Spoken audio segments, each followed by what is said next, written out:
All right, so if you're a manager on the verge of a product launch, you know this moment. You've poured everything into perfecting your new line of modular furniture. It's brilliant. But now, how do you actually get it from your warehouse into your customers' living rooms? Think of this as your go-to-market playbook. So the design is groundbreaking, the quality is there, but all of that means nothing without a clear path to the customer. Even the greatest product can get lost in the shuffle. This is that critical handoff from product development to market strategy, and you know what? It all comes down to one core concept. And that concept is the marketing channel.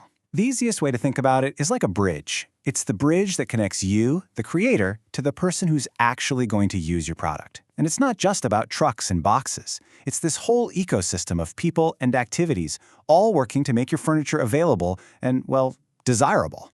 Okay, so here's your first huge decision, maybe the most fundamental one you'll make. Are you going to build that bridge to the customer all by yourself, or are you going to partner up with people who already have routes established? This is that big choice, going direct or going indirect. Let's break down the trade-offs. If you go direct, selling through your own website or your own store, you have total control. The brand message, the customer experience, it's all yours, and that means higher profit margins. But it costs more and takes a lot more effort. On the flip side, indirect channels use partners to give you massive reach, like right away, and for a lower upfront cost. The catch? You give up some of that control, and you share a piece of the profit pie. And we can see those paths laid out right here. The direct channel, that's a straight line from you to your customer. Simple. The retail channel adds one step, a retailer. Then you've got the wholesale channel, which adds another layer. You sell in bulk to wholesalers who then supply the retailers.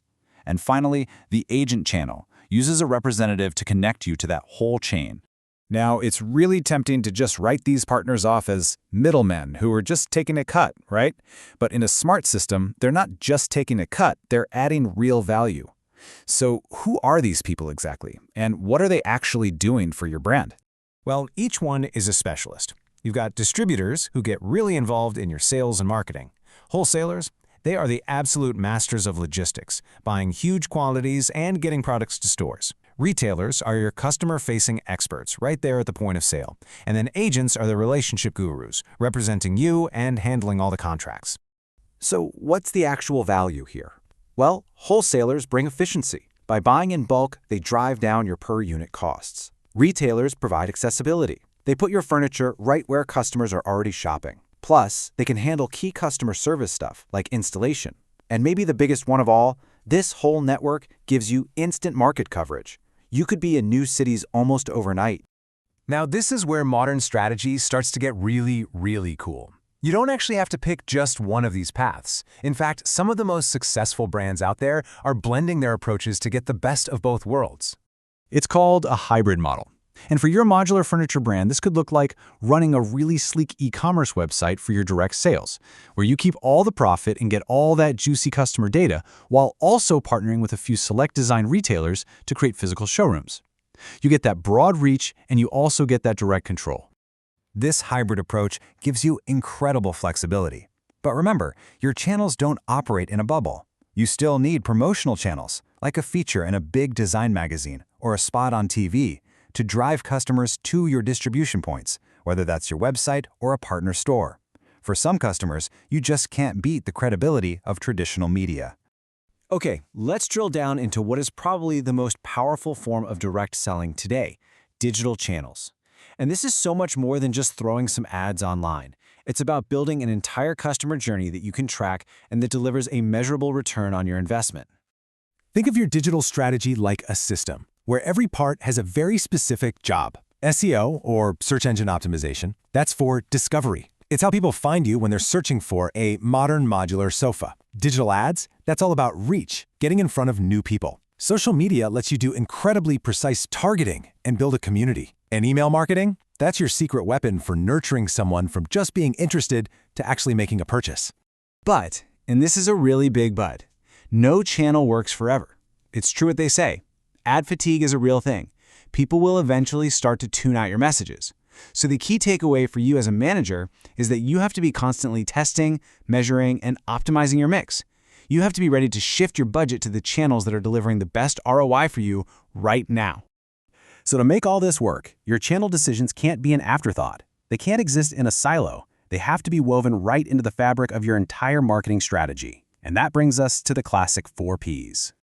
You've probably seen these before: product, price, place, and promotion. Place is your channel strategy. That's what we've been talking about. But just look at how it's completely connected to everything else. Your product, let's say it's a really complex modular system, might need a channel with in-person demos. And as we're about to see, your choice of channel has a massive impact on your price. This matrix just makes that connection crystal clear. If your modular furniture is a high-quality, premium product, your channel has to reflect that.